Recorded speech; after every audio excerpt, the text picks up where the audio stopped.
여러분 안녕하십니까? 계속해서 뉴스데스크 전북권 소식 전해드립니다.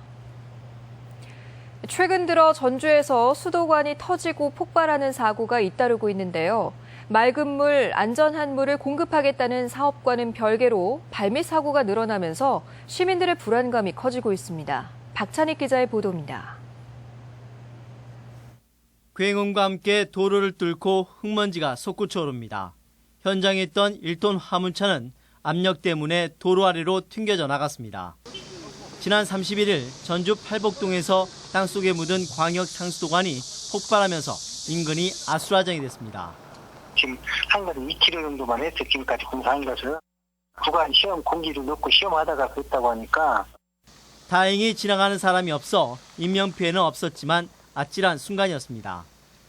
이뿐만이 아닙니다. 최근 전주에서는 서신초등학교 앞과 종합경기장 인근에서도 상수도관이 파열돼 귀중한 물이 새고 수돗물 공급이 끊겼습니다. 노후된 수도관은 그렇다 치더라도 세금을 들여 새로 놓은 수도관조차 연결 부위에서 물이 새 사고로 이어지는 것은 이해하기 힘든 상황입니다. 더군다나 날씨가 더워지면서 발생하는 상수도관 사고 때문에 시민들은 불편은 물론 불안까지 느끼고 있습니다. 여긴 이제 새로 했으니까 안전하다고 생각을 하고 있었죠. 그건 너무 불안한 거죠. 그런 일은 없어야죠. 상수도 누수율을 낮추기 위해 지난 2009년부터 총 1,600억 원을 들여 상수도관을 교체하고 있는 전주시.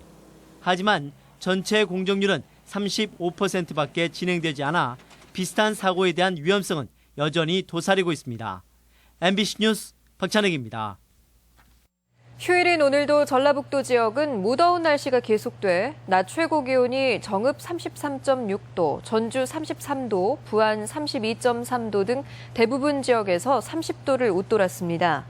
전주기상대는 내일도 불볕더위가 이어지겠다고 예보했습니다. 한편 오늘 오후 1시쯤 완주 고산면에서는 하천에서 다슬기를 잡던 16살 주모군이 물에 빠져 숨지는 사고가 있었습니다. 연일 폭염이 계속되면서 열사병으로 의심되는 노인 사망 사고가 잇따르고 있습니다. 어제 오후 7시쯤 무주군 안성면 장길이 89살 남모 할머니가 밭에서 일하다 쓰러져 숨져 있는 것을 주민이 발견했습니다.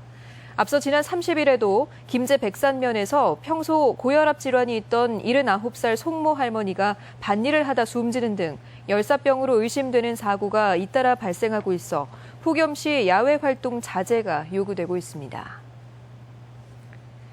기금운용본부 전북 이전 약속을 흔드는 최근 여당 내 기류를 고질적인 전북 홀대와 연결짓는 목소리가 높습니다.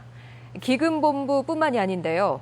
알고 보면 이번 정권이 약속했던 도내 사업들 대부분이 차일피일 미뤄지거나 추진을 장담할 수 없는 지경입니다. 고차원 기자입니다.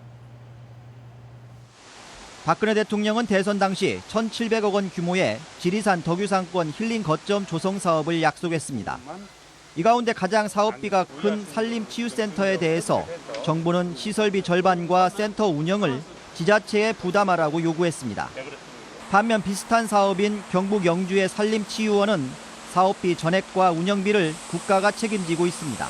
대통령 공약 사업이고 하기 때문에 이건 너무나 당연하게 지금 국가 사업으로 추진을 하고 국가에서 하는 것으로 그렇게 알고 기대에 부풀려 있었습니다. 새만금에서 정읍 남원을 잇는 동부내륙권 국도와 국도 77호선 부창대교 건설 등은 여전히 정부의 검토 단계를 넘어서지 못하고 있습니다. 특히 전북과학기술원 설립에 대해서는 최근 선정된 연구개발 특구를 의미한 것이라는 식으로 소극적인 태도를 보이고 있습니다. 대선 공약으로 예산이 세워진 새만금 관련 사업과 국가식품 클러스터, 익산 고도 보존 육성 사업 등은 대선 훨씬 전부터 추진해온 것들입니다. 전액 국비로 지원될 사업이 지방비 매칭을 지금 요구되면서 진행이 안 되고 있는 것도 있는데 이런 사업들에 대해서 중앙부처에 저희 입장을 최대한 설득하고 이미 대통령 임기 절반이 지난 상황에서 전북 도민들과 약속했던 굵직한 사업들을 어떻게 책임질지 정부와 여당의 책임 있는 답변이 필요한 상황입니다. MBC 뉴스 고차원입니다. 올해 도시가스 공급가를 대폭 낮춰야 한다는 주장이 제기됐습니다. 도의회 최진호 의원은 도시가스 공급 비용 산정의 주요 요소인 한국가스공사 도매 요금이 2013년 대비 17.7%가 인하된 만큼 올해 도시가스 공급 비용이 2013년 수준으로 인하되어야 한다고 주장했습니다.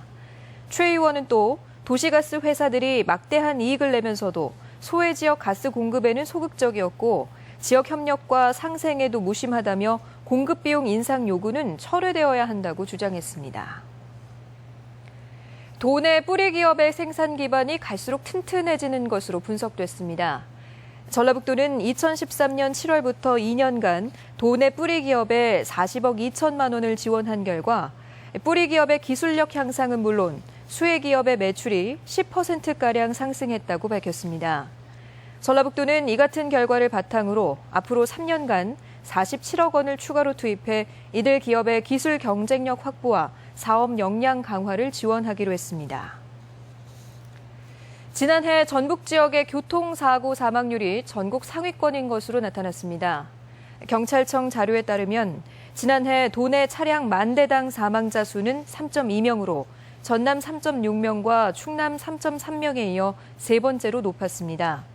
사고 원인으로는 졸음운전과 전방 주시 태만 등 안전운전 의무 위반이 70.8%로 가장 높았고 중앙선 침범, 신호 위반, 과속이 뒤를 이었습니다. 그동안 활용되지 못했던 군산 조촌동 제2정수장터에 공동주택이 들어설 전망입니다. 군산시는 최근 제2정수장에 대한 입찰을 실시한 결과 군산의 한 기업이 단독 응찰해 190억 10만 원에 낙찰받았다고 밝혔습니다. 군산 제2정수장터는 2008년 수도시설 인가가 폐지된 뒤 유찰을 거듭해 왔는데 이번 매각에 따라 앞으로 공동주택 건립 절차가 진행될 예정입니다. 익산 우남아파트 긴급 대피 명령을 부실한 졸속 행정으로 규정한 익산시의회 심사특위가 소송에 휘말렸습니다. 익산 우남아파트 재건축 추진위원장 김모 씨는 지난 3월에 진행된 우남아파트 긴급대피명령 공개토론회에서 이같이 밝혔습니다. 전북권 소식이었습니다.